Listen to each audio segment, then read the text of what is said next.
Hi, Year 11. It's me. So, we got news last night that it's unlikely I'm going to see most of you for a very long time.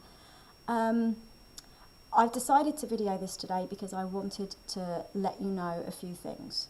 That I know that the uncertainty with GCSE is a bit of a nightmare, to be quite frank. It's a bit rubbish. And I'm sure that a lot of you are really, really upset. I know that I am. So I thought I'd record this, so even if I am seeing you today or tomorrow, everybody will get the message. And I just want you to remember a few things, okay? Despite the fact that you might not be able to sit your exams, you've learnt so much from being in my classroom. Okay, if we take it literally, just looking at the texts that we've studied together, and we've gone on such a flipping journey. My God, I didn't think we were going to get through Macbeth, but we did it. And you did it, we persevered, and that's something you cannot take away. But I've got a list of a few things I wanted to tell you. So, I think the things that we've learnt from the English language papers are pretty generic. Read everything twice before you do anything with it. That's more than just exam skills. Read anything that you read on the internet at least twice. Double check it, triple check it before you go with it and post it everywhere or believe what's said, because it might not be true. You do nothing, you get nothing. Yeah, that's the rule for the English exam papers, but it's the rule for life. You don't get anything by doing nothing, and you don't get anywhere unless you start moving. Don't look at what you can't understand. Look at what you can understand and then fill in the gaps. That's not just for reading, that's for everything. If you don't know what's going on, work out what you do know so that you can fill in those gaps. Because if you automatically look at what you can't do, you stop, and you need to keep going. Sorry, there's one on my phone here. So, last one from General English. No matter what you think, someone is listening and will pull you up on what you say.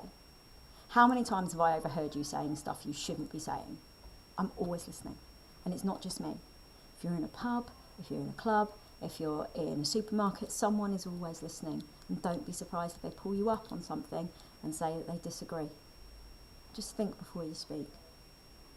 So, on to the texts. And the first one I'm going to go for is Macbeth. So, ambition's great. We know that. Modern life says ambition is awesome. But if you don't think about how others are going to be affected by your ambition, you could end up a monster. And nobody wants that, because you're all amazing people. If you manipulate people, don't be surprised if you lose them.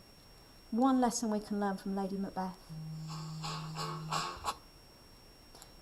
And from the Porter's scene, stupid, ridiculous, pointless scene in the middle of a play, even in the darkest of times, even when things are going absolutely horribly wrong, there's always something to laugh at, even if it is just some random bloke weeing in a corner. So on to Jekyll and Hyde. Just because you can do something doesn't mean you should. Think carefully. We know what happened to Dr. Jekyll. We read it, and we did read it. My God, we got through it. I'm so proud of you guys. And sometimes the best thing you can do for a friend is call them out on their BS. Is call them out on their behaviour and say it's not on. They may not like you now, but they will thank you in the long run. And finally, and in spectacles, well, the lessons from this one are pretty obvious. Be kind to each other. We're all responsible for everything that we do, Year 11. And we're responsible for the people we interact with, and we are responsible for how we go about this world. And the world will treat you kinder if you treat people kinder. And see yourself in others and you'll be a nicer person. It's one of the reasons that Sheila changes in the play. She suddenly recognises that she is the same as the girl. Be that person that sees yourself in other people, and you'll find yourself being a lot kinder to others.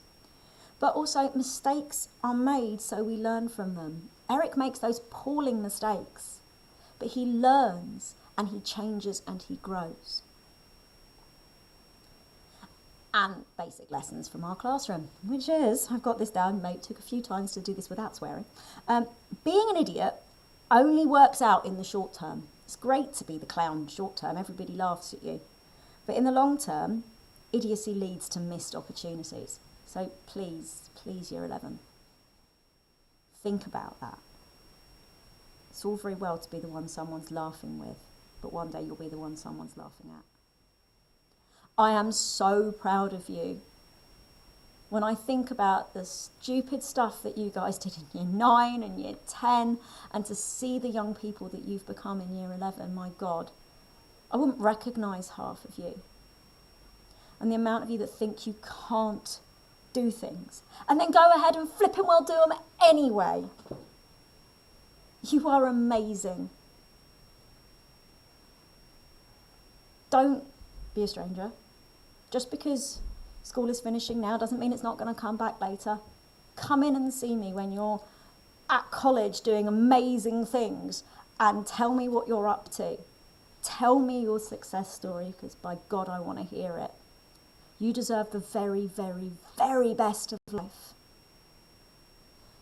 I love you, man. You're nutters, and sometimes you make me want to pull my hair out. But you guys are awesome, and I'm going to miss every single one of you. So come back and see me. Come back and see us. We'll get the biscuits out and a cup of tea. You're awesome. Stay in contact, and don't ever let anyone tell you that you can't do it, because you've proven to me, and you've proven to yourselves in the last 2 years, last 3 years for some of you, that you flipping well can.